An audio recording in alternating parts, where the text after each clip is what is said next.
이 시각 주요 뉴스입니다. 몬테네그로에서 체포된 가상화폐 테라루나 폭락 사태 핵심 인물인 권도형 테라폼랩스 대표를 국내로 송환하기 위한 절차가 시작됐습니다.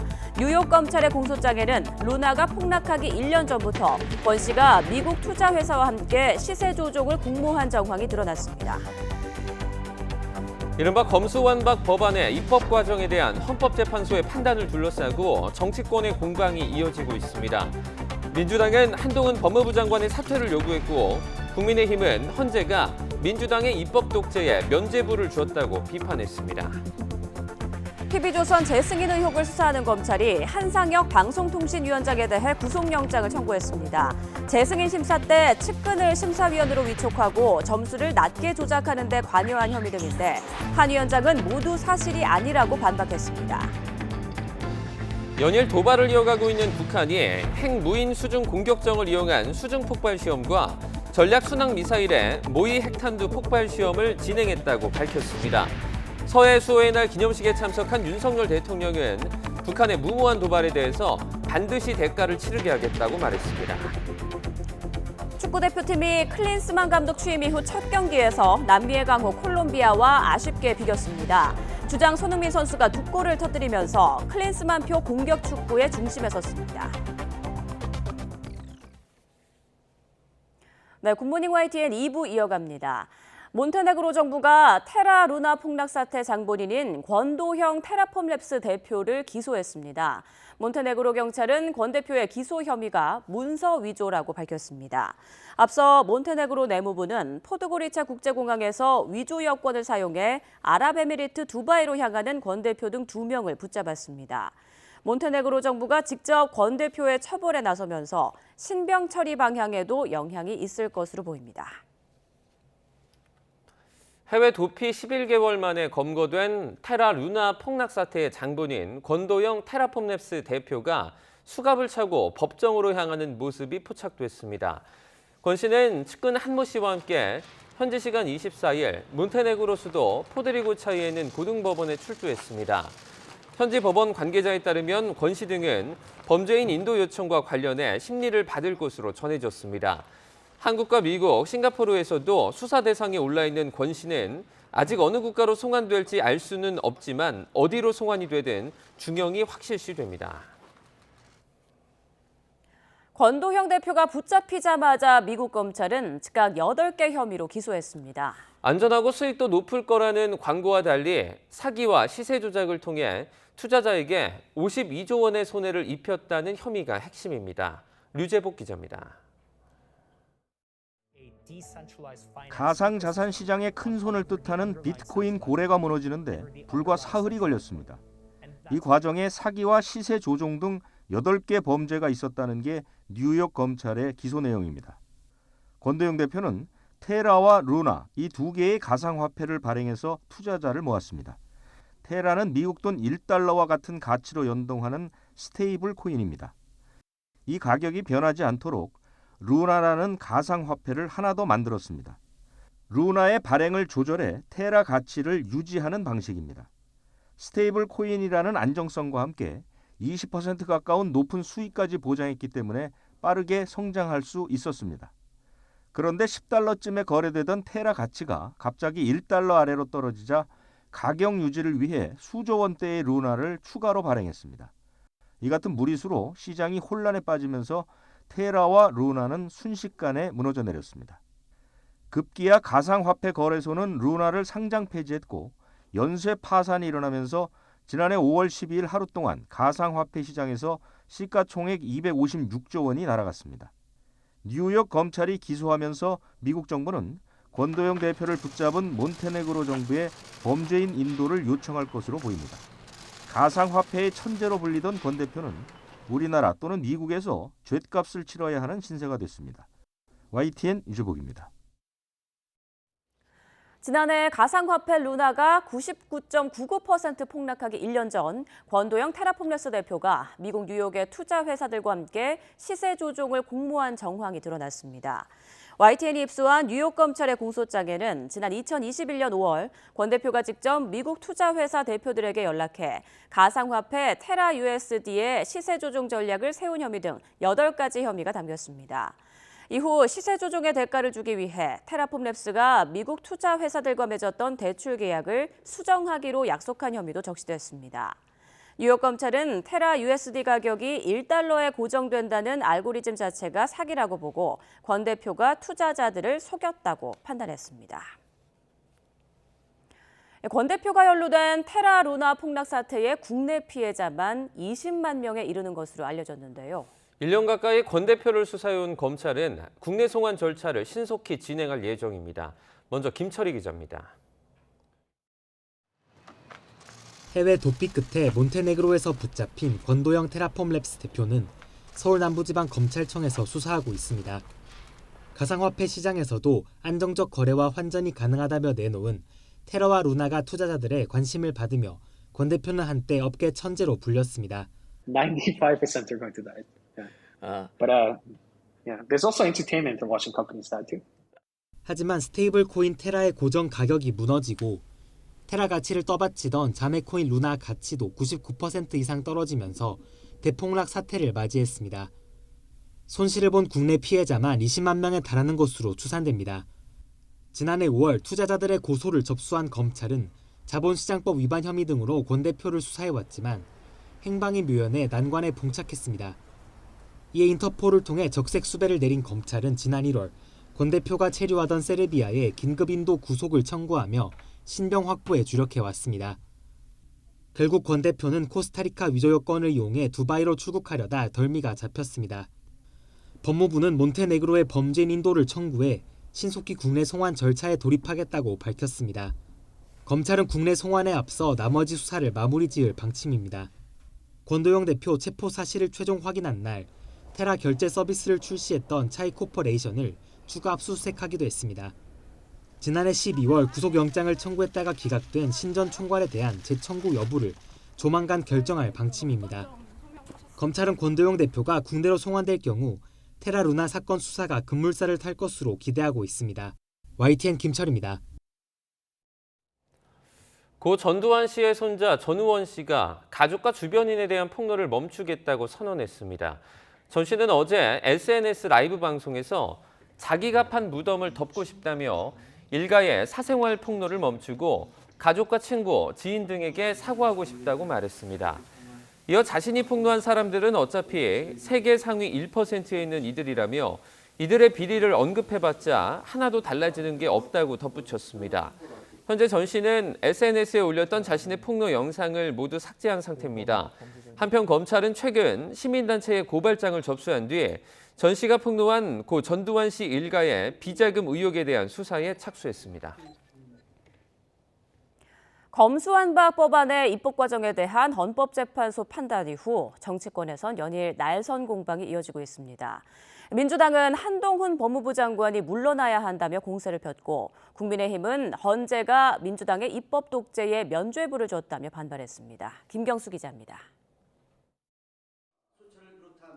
민주당 지도부는 한동훈 장관이 청구한 권한쟁의 심판을 헌법재판소가 각하한 것을 두고 집중 공세에 나섰습니다.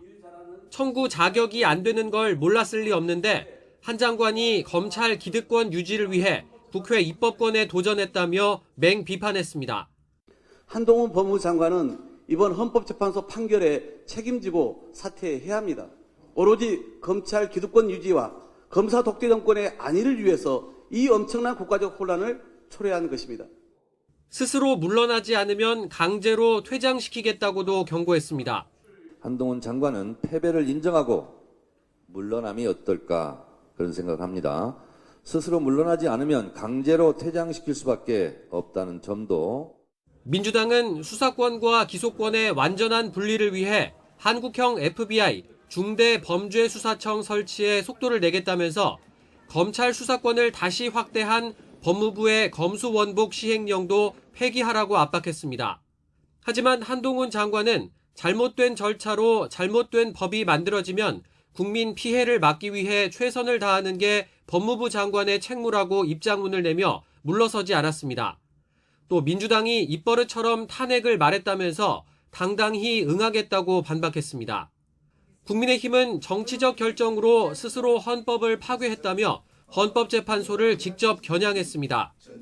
입법 과정에 문제가 있었다는 걸 인정해놓고 정작 법 효력에 문제가 없다는 엉뚱한 결론을 내려 민주당에 면죄부를 줬다고 비판했습니다. 도둑질은 한 게 맞는데 그 물건은 돌려줄 의무가 없다.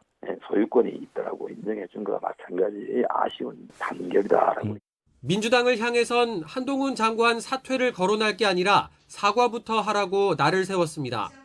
민주당은 국민의힘 국회의원의 소중한 심의 표결권 침해에 대해 사과부터 먼저 하는 것이 순서입니다. 다음 주 월요일 국회 법제사법위원회 현안 질의에는 한동훈 장관이 출석할 예정이라 검수완박법을 둘러싼 정치권 설전은 당분간 계속될 것으로 예상됩니다. YTN 김경수입니다. 이번에 헌법재판소가 검수완박법에 대해서 내린 결론은 입법 절차에 문제가 있긴 했지만 법을 무효로까지 할 수 없다는 겁니다. 근소한 차이로 재판관 의견이 갈렸는데요. 헌재의 어중간한 결론은 검수완박 논란의 종지부는커녕 후폭풍을 낳고 있습니다. 김다연 기자입니다. 이른바 검수완박 권한쟁의 심판 사건에서 재판관 5명은 입법 과정에서 국민의힘 의원들의 법안 심의 표결권이 침해됐다고 판단했습니다. 하지만 찬성표가 그대로 이어지지는 않았습니다. 5명 가운데 4명은 법을 무효로 해야 한다는데도 의견을 모았습니다. 법 자체가 국민의 기본권에 영향을 미칠 정도로 중요하고 위헌적 입법 행위가 확인됐는데 후속 법이 만들어질 때까지 마냥 기다릴 수 없다는 취지입니다. 발을 뺀 건 이미선 재판관이었습니다. 이미선 재판관은 권한 침해로 야기된 위헌 위법 상태는 국회가 바로잡는 게 바람직하다는 전제를 내걸었습니다. 당시 국민의힘 의원들의 입법 참여 기회가 전면적으로 차단됐다고까지 볼 수 없어서 헌재까지 나설 필요는 없다는 의미입니다. 의회주의 이념에 입각한 국회 기능이 형해화될 정도의 중대한 헌법 위반이 있었다고 보기는 어렵습니다. 법무부와 검찰이 청구한 사건도 의견이 팽팽히 갈렸는데 운명을 가른 건 단 한 표였습니다. 재판관 4명은 법무부와 검찰의 주장이 타당하다고 봤지만 나머지 5명이 수사권은 헌법이 아닌 국회가 얼마든지 손볼 수 있는 법률상 권한이라 심판 청구 자체가 부적합하다고 결론 지은 겁니다. 5대4라는 어중간한 판결에 재판관의 정치 성향까지 거론되는데 실제로 진보로 분류되는 유남석 헌재소장과 이석태, 김기영, 문형배 재판관은 청구인의 어떠한 주장도 받아들이지 않았습니다. 변호사 단체도 의견이 분분합니다. 보수 성향 변호사 단체는 앞뒤가 맞지 않는 모순된 결정이라며 비판했고 진보 성향 단체는 민주주의 원리에 비춰보면 당연한 귀결이라며 환영의 뜻을 밝혔습니다. 검찰 내부에서도 일부 용기 있는 판단에 대해 감사하게 생각하지만 법조인으로서 양심보다는 전직 대통령이자 임명권자를 고려한 결정을 내린 재판관도 있는 것 같다는 볼멘 소리가 나왔습니다. 윤석열 대통령이 임명한 새 재판관으로 교체된 뒤 다시 심판을 구하면 검찰이 유리한 결론을 얻을 거란 관측도 나오지만 원칙적으로는 같은 사안으로 권한쟁의 심판을 재청구할 수 없고 이미 시효도 지난 상황입니다. 법무부의 시행령 개정으로 검수완박법이 유지돼도 사실상 수사에는 큰 타격이 없지만 한동훈 장관에 대한 탄핵 검토 필요성까지 제기되는 등 정치권을 중심으로 후폭풍이 이어지는 모습입니다. YTN 김다연입니다. 이원석 검찰총장은 헌법재판소 결정에 대해 앞으로 절차나 과정에 문제가 있는 입법이 없었으면 하는 마음이라고 밝혔습니다. 이 총장은 어제 제주에서 기자들과 만나 최고헌법해석기관인 헌법재판소의 결정은 절차와 과정에 문제가 있고 위헌성이 있어도 국민의 대의기관인 입법부를 존중해 입법을 무효로 하지는 않겠다는 취지로 보인다며 이같이 말했습니다. 이어 앞으로 국민의 기본권 보호와 직결되는 법안이 입법되는 과정에서 이런 일이 없었으면 하는 마음이 간절하다고 덧붙였습니다. 이 총장은 역대 검찰총장으로선 2번째로 4.3 평화공원을 찾아 희생자 위령재단에 참배하고 역사를 잊지 않고 깊이 새겨 국민을 섬기는 검찰이 되겠다고 방명록에 적었습니다. 검찰이 이른바 TV조선 재승인 의혹과 관련해 한상혁 방송통신위원장에 대한 구속영장을 청구했습니다. 서울 북부지방검찰청은 위계 공무집행 방해 등의 혐의로 한 위원장에 대한 구속영장을 청구했습니다. 검찰은 지난 2020년 종편 재승인 심사 때 방통위 수장인 한 위원장이 측근을 심사위원으로 위촉하고 TV조선의 점수를 낮게 조작하는 데 관여했다고 의심하고 있습니다. 한상혁 방송통신위원장은 검찰이 적용한 혐의는 사실이 아니라며 적극적으로 소명하겠다는 입장을 SNS에 올렸습니다. 한 위원장은 지난 2020년 종편 재승인 심사 때 상임위원 간담회 등 절차를 무시하고 측근을 심사위원으로 뽑았다는 의혹에 대해 상임위원들에게는 개별적으로 알렸고 간담회 등이 필수 절차는 아니라고 주장했습니다. 또 심사 점수의 조작 사실은 결코 보고받은 적이 없고 4년 단위인 조건부 재승인 유효 기간을 임의로 1년을 단축한 것도 전체 회의에서 토론을 거쳐 결정된 것으로 법적 문제가 없다고 반박했습니다. 한 위원장에 대한 구속 전 피의자 신문은 오는 29일 오후 2시 서울 북부지방법원에서 진행됩니다. 네, 더불어민주당 이재명 대표가 산업 현장 방문과 재보궐선거 지원 유세로 민생 행보를 이어갔습니다. 조만간 당직 개편에도 나설 것으로 보이는데요. 당헌 80조 예외 적용으로 재점화된 비명계의 불만을 달랠 수 있을지가 관건입니다. 김승환 기자입니다. 더불어민주당 이재명 대표는 서해수호 기념식 대신 국민의힘 김기현 대표의 안방인 울산을 찾았습니다. 현대차 공장을 방문하고 4.5 재보궐 후보를 지원하는 등 바닥 민심을 훑으며 재차 윤석열 정부의 외교에 맹폭을 가했습니다. 수출도 심각한 위기인데 외교까지 엉망이라 중국에서는 제재를 받고 일본에는 갖다 바치고 미국에게는 뒤통수를 맞고 있습니다. 이런 가운데 당 내용을 수습하기 위한 주요 당직 개편도 조만간 윤곽이 드러날 것으로 보입니다. 인적 쇄신 분위기 속에서 호남 몫으로 지명된 최고위원도 사퇴 결심을 굳혔습니다. 사의는 가지고 있고요. 다만 오늘은 현장 최고위원회라 제가 사의는 설명하지 않았습니다. 후임에 광주를 지역구를 둔 비명계 송갑석 의원이 거론되고 있는데 정작 지역 전현직 지방의원들이 공개적으로 반대 목소리를 내는 등 여론이 우호적이지만은 않은 것도 변수입니다.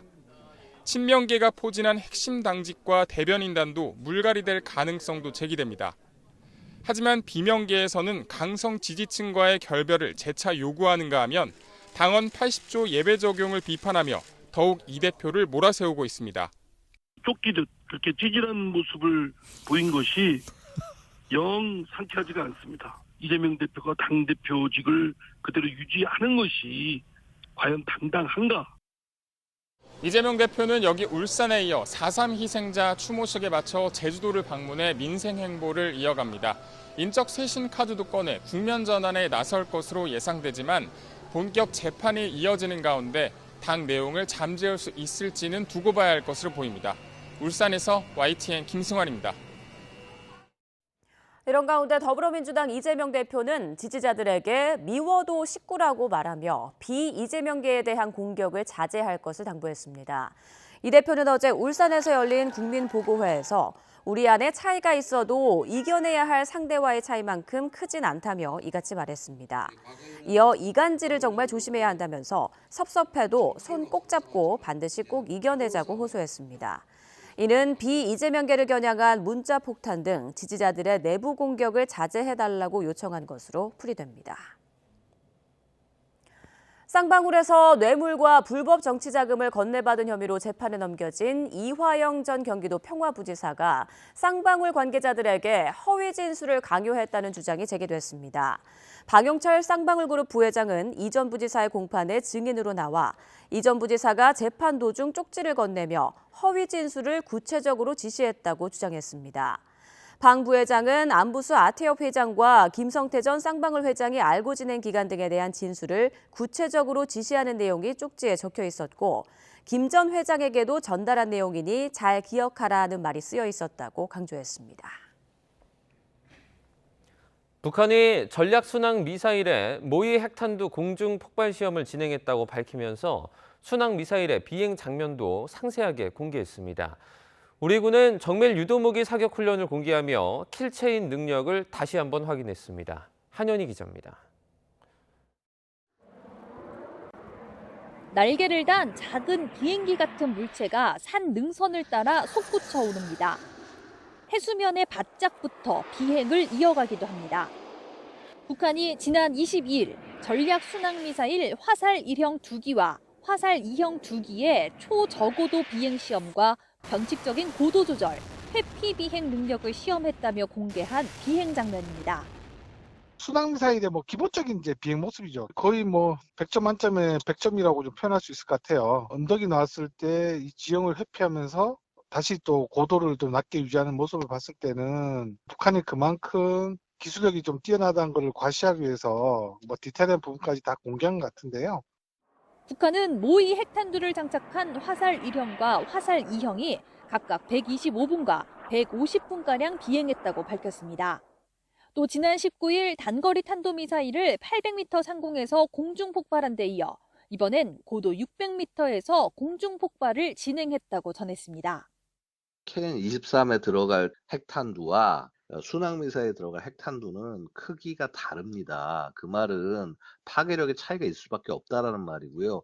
당연히 파괴력이 상대적으로 줄기 때문에 폭발 고도도 상대적으로 줄어든 것이다. 북한이 핵 투발 수단 다양화를 과시하는 가운데 군은 실사격 훈련 영상을 공개했습니다. 우리 주력 전투기인 F-35A와 KF-16, F-15K에서 공대지 합동 직격탄 제이담과 단거리 공대지 미사일 슬래미알 등을 발사해 목표물에 명중하는 장면이 세세하게 담겼습니다. 군은 유사시 적의 핵 미사일 표적을 선제 타격하는 한국형 산축 체계의 킬체인 능력을 확인하는 데 훈련에 초점을 맞췄다고 설명했습니다. YTN 한현입니다. 윤석열 대통령이 서해 수호의 날 기념식에서 서해 용사 55명의 이름을 한 명씩 불렀습니다. 단상에 올라 호명하기 직전 감정이 북받친 듯 20초 넘게 말을 이어가지 못했는데요. 화면으로 보겠습니다. 누군가를 잊지 못해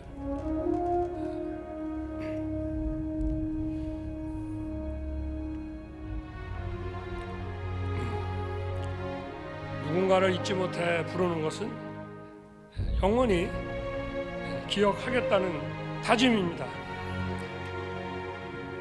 우리가 꿈을 향해 달리고 가족과 함께 웃는 행복한 하루를 보내도록 국가와 국민을 지켜내는 것이 자신들의 꿈이었던 영원한 바다 사나이 55분의 그 영웅의 이름을 불러보겠습니다.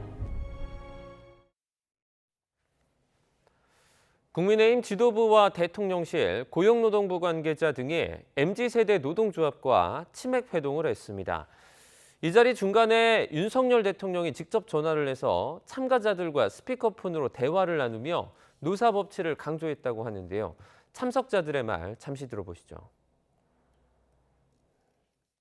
악용될 수 있는 수단들 이런 것들을 좀 보완 요청드리는 부분들을 대통령께서도 이제 강력하게 이제 이런 것들을 법치에 의해서 고쳐 나가겠다고 말씀하신 부분들에서 감사 말씀을 드렸고요. 희망 사항들을 얘기를 주면 꼼꼼하게 정책 설계부터 잘 반영할 수 있도록 하겠다 이런 얘기를 주셨고요. 법과 제도를 잘 만드는 일도 중요하고 그런 일들을 이 노사 법치의 그 중요성들을 강조하면서 이른바 MZ 노조로 불리는 새로 고침 노동자협의회가 올해 정부 보조금을 받지 않기로 했습니다. 새로 고침은 입장문을 통해 설립한 지 약 1개월밖에 되지 않아 사업에 대한 우선순위와 구체적인 실행 계획을 수립하지 못했다며 자주성 확보가 우선인 만큼 지원금을 신청하지 않았다고 밝혔습니다. 그러면서 올해 정부 지원금은 노동사각에 있는 노동약자들에게 지원됐으면 한다고 덧붙였습니다. 앞서 고용노동부는 2023년 노동단체 지원사업 개편 방안을 확정하면서 회계 자료를 제출하지 않는 노조를 지원사업에서 배제하고 올해 예산 절반을 MZ 노조 등 신규 참여기관에 배정하겠다고 발표했습니다. 대형 산불은 산림뿐 아니라 주요 문화재나 기관시설까지 위협합니다. 지난 2005년에 전소한 양양 낙산사가 그 대표적인 예인데요. 이런 피해를 막기 위해서 주요 시설 주변에 물로 된 방어막을 치는 기술이 개발됐습니다. 정혜윤 기자입니다. 지난 2005년에 양양 산불, 천연고찰 낙산사가 2시간 만에 잿더미로 변했습니다. 지난해 3월 울진 삼척 산불, 강풍에 커진 화마가 LNG 생산기지와 원전까지 위협했습니다. 불씨가 2km 이상 날아가게 됩니다. 2km 이상 날아가기 때문에 주변의 그 시설물에 그 위협 요인으로 작용을 하기도 하고, 또한 산불의 확산 속도 또한 매우 빠르기 때문에 인력 접근이 제한적이기 때문에 좀 진화하는 데 어려움이 좀 있는 게 현실입니다. 이런 상황을 막기 위해 설치된 것이 바로 수막시설입니다. 주요 문화재와 위험시설 주변에 100m 간격으로 3개 정도의 물을 뿜어내는 타워를 설치하는 겁니다. 수막시설은 나무보다 높은 위치에서 360도로 회전하면서 물을 분사할 수 있는 타워형 살수장치입니다. 평소에는 건조함을 낮추는 용도로 사용하지만 산불이 발생했을 때는 시설물 주변으로 분당 240리터의 물을 분사함으로써 시설물로 불이 확산하는 것을 막는 역할을 합니다. 진화 성능 평가 결과 수막은 초기 1000도에 육박하던 불의 온도를 70초 만에 진화 완료 수준인 300도 이하로 떨어뜨렸습니다. 물이 아닌 진화용 연소 약재를 사용하면 2.3배가량 효과가 더 좋았습니다. 산불 완전 진화는 어렵지만 산불의 기세를 누그러뜨려 피해를 최소화할 수 있는 조건을 만들 수는 있는 겁니다. 산불이 보호시설물에 닿기 전에 미리 살수를 하게 되면 산불의 강도를 줄이는 데 큰 역할을 할 수가 있습니다. 또한 인력이나 헬기 접근이 어려운 곳이나 원전 등 보호시설물 주변에 설치를 하게 되면 큰 효과를 볼 수가 있습니다. 산불 수막시설은 2005년 양양 산불 이후 산림 내 전통사찰과 주요 문화재, DMZ 등에 모두 209개가 설치됐습니다. 산림청은 앞으로 원전과 유류 저장시설 등 위험시설물 주변에도 수막시설 설치를 확대해 대형 산불에 대비할 방침입니다. YTN 정혜윤입니다. 어제 저녁 6시 20분쯤 강원도 춘천시 남산면 강촌리에 있는 글램핑장 인근 야산에서 불이 나 1시간여 만에 꺼졌습니다. 다행히 다친 사람은 없었지만 산림 0.2헥타르가 불에 탔습니다. 산림당국은 글램핑장에서 식사 때 사용한 불씨를 제대로 처리하지 않았다가 불이 난 것으로 보고 정확한 산불 원인을 조사하고 있습니다. 군부대 포사격 훈련으로 발생한 강원도 화천 산불이 소강 상태로 접어들었습니다. 산림당국은 어제 헬기 11대를 투입해 화천 산불 진화를 벌였다며 일몰과 함께 방화선을 설치하고 확산 여부를 지켜보고 있다고 밝혔습니다. 현재 산불은 헬기에서는 보이지 않고 있으며 당국은 오늘 오전 상황을 살펴본 뒤에 완진 여부를 결정하기로 했습니다. 지난 화요일 오전 군부대 박격포 훈련 중 발생한 강원도 화천 산불은 산림 35헥타르를 태우고 사흘 만에 꺼졌지만 그젯밤 다시 재발화했습니다. 산불 발생 지역은 불발탄 폭발 위험이 있는 군사 지역으로 육상 진화 인력을 투입할 수 없는 곳입니다. 최근 고령 운전자가 운전 미숙으로 교통사고를 내는 경우가 늘고 있습니다. 정부는 면허 갱신 기간을 단축하고 노년층이 스스로 면허를 반납하도록 유도하지만 실효성이 크지 않습니다. 강민경 기자입니다. 평일 점심시간 손님이 많은 한 음식점에 흰색 SUV 차량이 돌진합니다. 보행자 2명에 식당 손님 5명까지 다치게 한 차량의 운전자는 79살이었습니다. 지난 8일 전북 순창에서도 화물차 한 대가 농협 앞에 줄 서 있던 주민들을 덮쳐 4명이 숨지고 16명이 다치는 사고가 발생했습니다. 당시 트럭 운전자는 74살. 두 사고 모두 고령 운전자가 가속 페달을 헷갈려서 발생한 사고였습니다. 최근 65살 이상 고령 운전자의 운전 미숙으로 발생하는 교통사고가 늘고 있습니다. 재작년 교통사고로 숨진 4명 가운데 1명은 65세 이상 고령자가 낸 사고 때문이었습니다. 음주운전 사고 사망자의 3배가 넘는데 이런 고령운전 사고 비율은 해마다 높아지고 있습니다. 고령화의 영향으로 고령 운전자들의 비중 역시 증가하는 추세입니다. 2021년 기준 402만여 명이었던 고령 운전자는 2022년 438만 명까지 늘었습니다. 2년 뒤엔 고령 인구 2명 가운데 1명꼴로 운전면허 소지자란 분석도 나옵니다. 반면 대책은 마땅치 않습니다. 정부는 75살 이상 운전자에게 3년마다 면허를 갱신하도록 하고 있지만 시력과 청력 등 기본 적성 검사만 진행하고 실제 도로 주행은 빠져 있습니다. 또 이들이 면허를 반납하면 교통비를 지원하는 식의 유인책도 펼치지만 반납률은 지난해 기준 2.6% 수준으로 저조합니다. 전문가들은 고령 운전자 스스로 운전면허 반납의 필요성을 느끼도록 적격성 평가 방법을 손봐야 한다고 말합니다. 실제적인 운전 능력을 평가하기에는 다소 한계가 있거든요. 고령 운전자분들의 실제적인 운전 능력을 측정하고 그 시스템 결과에 따라서 이제 별도의 정책들이 덧붙여져야 된다고 생각이 들거든요. 또 교통 환경이 열악한 농어촌 지역에서 면허 반납을 꺼리는 현상이 도드라진다면 이 지역 고령자들의 교통 대안도 검토해야 한다는 지적이 나옵니다. YTN 강민경입니다. 이른바 계곡살인 사건으로 재판에 넘겨진 이은혜와 공범 조연수에게 검찰이 항소심에서도 무기징역을 구형했습니다. 검찰은 서울고등법원에서 열린 두 사람의 항소심 결심 공판에서 자기에 의한 살인으로 판단해 피고인들에게 무기징역을 선고해달라고 재판부에 요청했습니다. 이어 피해자는 피고인들의 불합리한 요구를 거절하지 못하고 이은혜와 관계가 끊어질 것이 두려워 불합리한 요구에 등 떠밀려 계곡에 빠지게 됐다고 주장했습니다. 하지만 이은혜는 고작 돈 때문에 누군가의 목숨을 빼앗는 것은 있을 수 없는 일이라며 혐의를 부인했습니다. 조연수 역시 저체온증에 걸릴 때까지 피해자 구조 활동을 했다며 살인 미수나 살인 혐의는 절대 아니라고 주장했습니다. 재판부는 항소심 재판을 마무리 짓고 다음 달 12일 선고하기로 했습니다. 서거석 전북교육감은 지방선거를 앞둔 토론회에서 동료 교수 폭행 의혹을 부인했다가 허위사실 공표 혐의로 재판을 받고 있는데요. 폭행 피해자로 지목된 교수가 증인으로 출석해 자신의 피해 사실을 부정했는데 진술이 모순된다는 지적이 검사와 재판장의 입에서 수차례 제기됐습니다. 김민성 기자의 보도입니다. 전북 전주에 있는 한 한정식 집입니다. 총장 선거를 앞둔 지난 2013년 11월 18일 서거석 전북교육감, 당시 전북대 총장은 여기서 이규재 교수를 비롯한 전북대 생명공학부 교수 여러 명과 술을 마셨습니다. 서 교육감이 이 자리에서 이규재 교수의 뺨을 때렸다는 의혹은 지난 전북교육감 선거의 뜨거운 감자였습니다. 특히 폭행 당사자로 지목된 이규재 교수의 진술이 수사기관에서 오락가락하면서 모든 게 미궁에 빠졌습니다. 그 사람 말이 오락가락 한 10번은 바뀌었기 때문에 신빙성이 전혀 없습니다. 그리고 다시 말씀드리지만 진실은 반드시 거짓을 이깁니다. 결국 교육감이 기소돼 재판이 시작됐고 이 교수가 증인으로 출석했습니다. 검사는 폭행당했다고 함이라고 적힌 당시 이 교수의 진료 내용과 5일간의 입원 기록을 폭행 피해 증거로 내밀었습니다.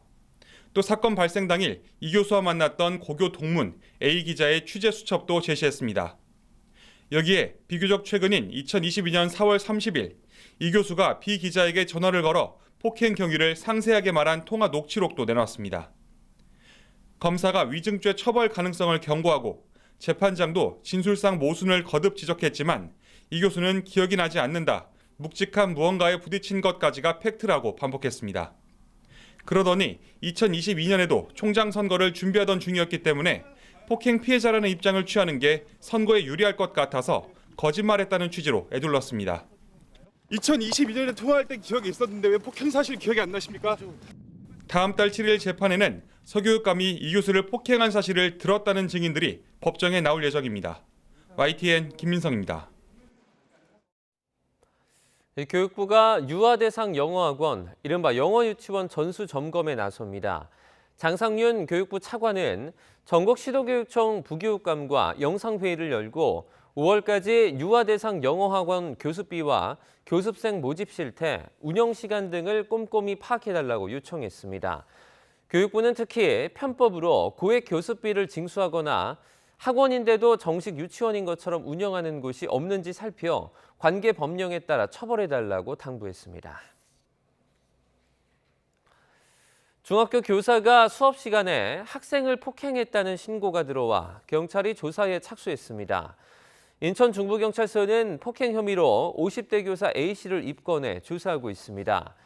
인천 중구에 있는 중학교 교사인 A씨는 지난 22일 수업 시간에 학생인 B군에게 엎드려 뻗쳐를 시키고 폭행한 혐의를 받고 있습니다.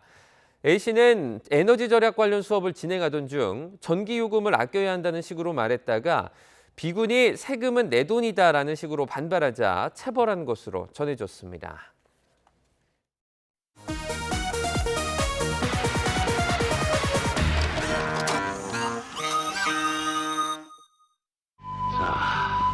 아빠 다녀온다. 응? 들어가. 조심해서 다녀오세요. 들어가. 네. 30분 일찍 출근하고 1시간 늦게 퇴근하기를 실천하면서 매달 25일 월급날 그는 일한 보람을 여기서 느낀다.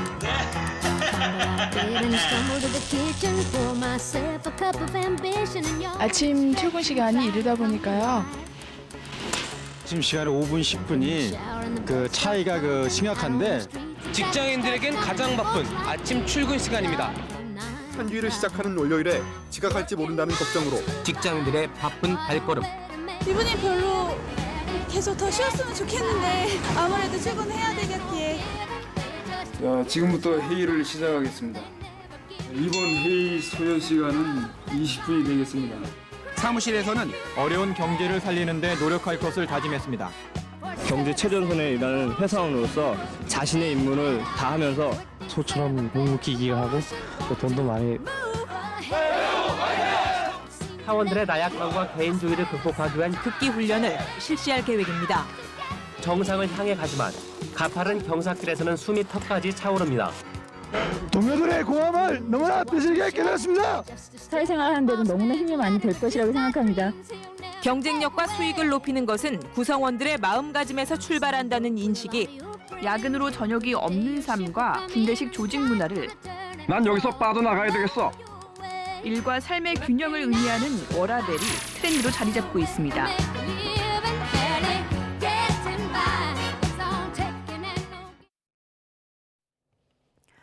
이수만 전 SM 엔터테인먼트 총괄 프로듀서가 오는 31일에 열리는 SM 정기 주주총회를 앞두고 검사인을 선임했습니다.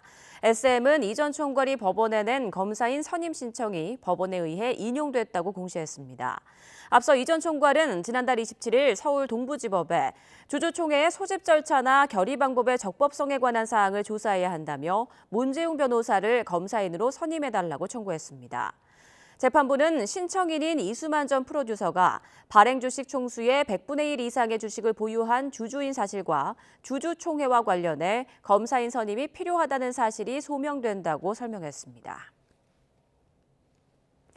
네, 경주와 공주 또 부여와 함께 4대 고도로 여겨지는 전북 익산에서 백제 후기 냉장고가 발견됐습니다. 통기구를 설치하는 등 매우 과학적으로 만들어졌는데요. 어떻게 생겼는지 이승은 기자가 소개합니다. 백제 후기 왕도인 익산에는 서동설화로 유명한 7세기 무왕 이야기가 많이 전해집니다. 설화 속 주인공 서동 탄생지로 전해지는 곳 바로 옆 땅 속에서 돌을 쌓아 만든 큰 저장고 2기가 발굴됐습니다. 고대 냉장고인 셈입니다. 특히 길이 5m 정도 되는 긴 동쪽 벽에 통기구 3개씩이 뚫린 게 눈에 띕니다. 안보다 바깥쪽을 약간 높게 비스듬히 만들었습니다. 찬 공기는 아래로, 더운 공기는 위로 올라가는 성질을 이용해 더운 공기가 잘 빠져나가게 한 겁니다. 바닥엔 잡석과 모래 섞인 점토를 깔았습니다.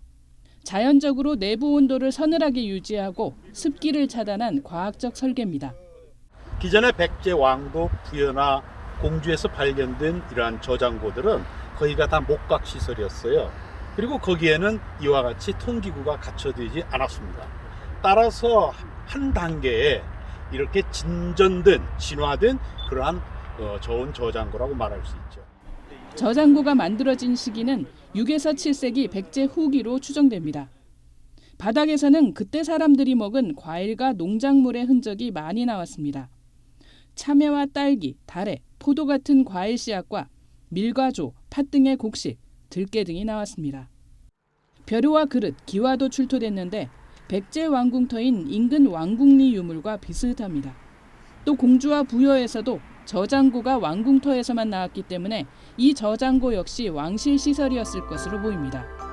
공주 부여에 이은 백제의 왕도 익산의 저장고는 고도로 발달한 백제 후기 문화를 보여주는 또 하나의 사례로 평가됩니다. YTN 이승은입니다. 고향사랑 기부제는 고향의 정을 되새기고 또 어려운 자치단체의 재정을 돕는 두 가지 효과가 기대되고 있습니다. 투량 인사들의 기부 행렬이 이어지고 있는데요. 고향의 인재를 기르기 위한 장학금 기부도 잇따르고 있습니다. 김범환 기자입니다. 고등학교를 졸업하고 고향을 떠나 부산에서 자수성가한 김성부 씨. 갖은 어려움 끝에 사업에 성공한 김 씨는 공부도 계속해 박사 학위까지 받았습니다. 김성부 박사가 고향사랑 기부 행렬에 동참하기 위해 고향을 찾았습니다. 앞으로 부산 영남에서도 많은 분들이 동참해서 지역적으로 인구적으로 좀 소멸되는 그런 지역 경제 활성화가 되는 좋은 방안이 됐으면 싶어서 동참하게 되었습니다. 앞서 부산 향후 회원들은 달마다 고향의 전국 첫 상설 전통 시장을 찾아 정남진 토요시장의 활성화에 크게 이바지했습니다. 역시 NH농협에서 자리를 잡은 당흥 출신 인사 10여 명도 고향을 찾아서 500만 원을 내놨습니다. 대한민국 부동산계의 전설로 불리는 MDM그룹의 문주현 회장은 고향사랑 기부금과 함께 고향의 인재를 키워달라며 따로 3억 2천만 원을 쾌척했습니다. 세상에 이렇게 아름다운 사람도 있구나. 그래서 그때 제가 또 이제 신앙이 있어서 약속을 했어요. 내가 돈을 벌면 장학재단을 만들어서 꼭 후배들한테 갚겠다. 고향사랑 기부제는 10만 원을 내면 13만 원, 최고 한도 500만 원을 기부하면 230여만 원을 돌려받을 수 있습니다. 지역의 취약한 재정 구조를 보완해서 지역 주민들에 대한 복지라든가 그리고 체육 그리고 관광까지 아우르는 그런 문화와 관련된 시설에 큰 도움이 될 거라고 생각을 하고요. 지역마다 색다른 체험과 순천만 국제 정원박람회 입장권 등 다양한 답례품도 준비된 고향사랑 기부제. 돌려받은 지역사랑 상품권은 다시 고향에서 쓰이게 돼 갈수록 어려워지고 있는 농산 어촌 경제를 살리는 데도 한몫하고 있습니다. YTN 김범환입니다. 국내외 자동차 업체들이 가성비가 좋은 SUV 신차를 경쟁적으로 출시하며 준중형 자동차 전쟁이 벌어졌습니다. 우크라이나 전쟁으로 에너지 가격이 불안정한 상황에서 고금리로 부담을 느낀 소비자들이 실용성을 중시하기 때문으로 풀이됩니다. 이승윤 기자가 현장에 다녀왔습니다. 세단 말리부와 경차 스파크 등을 단종시키고 쉐보레를 SUV와 픽업 트럭 전문 브랜드로 성장시키겠다고 발표한 한국 GM. 크로스오버 유틸리티차 트랙스 크로스오버를 국내에 출시했는데 준중형급 차체를 갖췄습니다. 지금 보시는 게 크로스오버 유틸리티 차량인데요. 세단의 강점인 안락한 승차감과 SUV의 강점인 넓은 시야가 결합된 게 특징입니다. 요즘 SUV 판매량은 늘고 있는데 상대적으로 줄고 있는 이 세단 판매량을 일부 흡수하기 위해서 출시됐습니다. 쉐보레는 대량 생산을 통한 원가 절감으로 차량 가격을 최저 2천만 원대 초반으로 합리적으로 책정했다고 설명했습니다. It is a lot of fun to drive. On top of that, it's affordable, has incredible safety technology, incredible connectivity, and incredible fuel economy. 올해 초 출시된 현대차 디올류 코나 역시 널찍한 실내 공간을 갖추고도 가격은 2천만 원대 중반으로 책정했습니다. 기아가 올해 세계 최대의 전기차 시장인 중국에서 재도약을 다짐하며 출시한 차도 준중형 전기 SUV인 콘셉트 EV5입니다. 르노코리아 자동차의 준중형 SUV QM6 퀘스트 모델은 트렁크 길이가 최대 1.7m로 일상은 물론 레저 차량으로 전천후 이용이 가능한 실용성을 자랑합니다. 준중형 SUV 열풍은 지난해 KG 모빌리티가 신차 토레스를 기존 다른 중형 SUV보다 100만 원 이상 저렴하게 출시한 이후 꾸준하게 이어지고 있습니다. 러시아와 우크라이나의 전쟁으로 에너지 가격이 여전히 요동치는 가운데 고금리로 부담을 느끼는 소비자들이 가성비 좋은 차를 선호하는 것으로 풀이됩니다. YTN 이승윤입니다. 그동안 치매의 대표적인 원인 물질로 베타 아밀로이드가 지목돼 이를 표적으로 한 치료제가 나왔지만 큰 효과를 아직 보진 못했습니다. 따라서 또 다른 원인으로 꼽히는 타우 단백질을 표적으로 한 치료제 개발이 활발한데 국내 한 바이오 기업이 타우 치매 치료제를 개발해 미국에서 임상시험을 준비하고 있습니다. 이성규 기자입니다.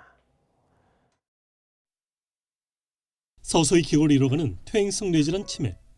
치매의 가장 유력한 원인으로는 베타 아밀로이드가 꼽히지만 지난 30년간 이를 겨냥한 치료제 개발이 잇따라 실패하면서 타우 가설이 새롭게 주목받고 있습니다.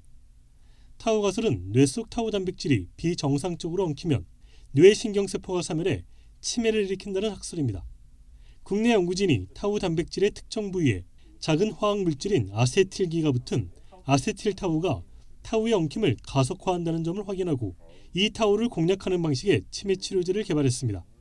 아세틸화된 타우 단백질이 신경세포 밖으로 분비되게 되는데 280번째 라이신이 아세틸화된 타우를 특이적으로 인식하는 항체를 투여하게 되면 이 아세틸화된 타우들을 잡게 되어서 회사는 치매에 걸리게 한 생쥐를 대상으로 물을 채운 수조에서 쉴 수 있는 발판을 찾아가도록 훈련한 뒤 개발한 약을 투약해 인지기능 개선 효과를 테스트해봤습니다.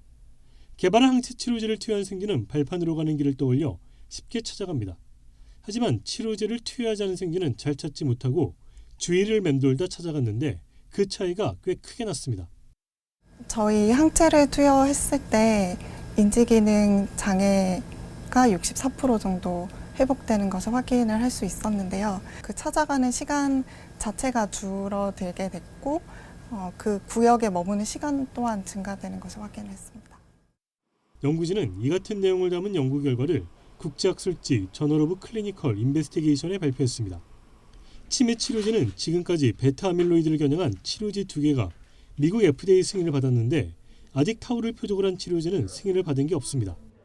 이 업체는 타우 표적 치매 치료제의 동물 실험을 마친 상태이며 국내 다른 바이오 기업과 함께 올해 미국에서 임상시험 일상을 진행할 계획입니다. YTN 사이언스 이성규입니다.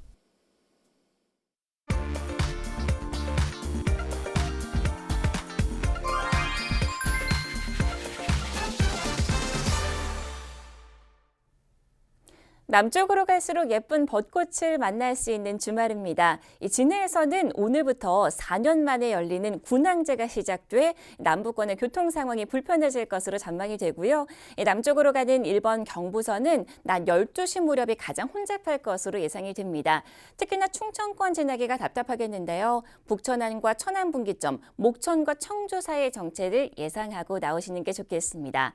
아직까지 교통 상황은 괜찮은 편인데요. 경부고속도로 부산 쪽으로 가신다면 기흥나들목엔 동탄 이신도시 방향으로 바로 진출하는 신설 진출 연결로가 개통됐고요. 서울 쪽으로 가신다면 동탄 분기점과 기흥 동탄 사이로는 새로운 우회도로로 교통 전환이 시작돼 동탄 터널도 이용이 가능하다는 점 참고하시면 좋겠습니다. 영동고속도로 강릉 쪽 50번 고속도로인데요. 용인 휴게소 부근에서 정체가 시작돼 3km 구간 막히고요. 100번 수도권 제일순환선 하남 분기점은 구리에서 판교 방향으로 5km 구간 정체입니다. 판교에서 일산 쪽 가신다면 장수부터 송내까지 2km 구간 속도 떨어집니다. 15번 서해안선 외곽 방향은 이제 순산터널 부근에서 앞차와의 간격 좁아지기 시작했는데요. 아직까지 정체의 길이가 긴 편은 아니고요. 서해대교 지나기도 괜찮지만 오늘 점심시간대에는 서해대교 부근 정체가 예상됩니다. 모든 좌석 안전띠 잊지 마시고요. 고속도로 교통방송이었습니다.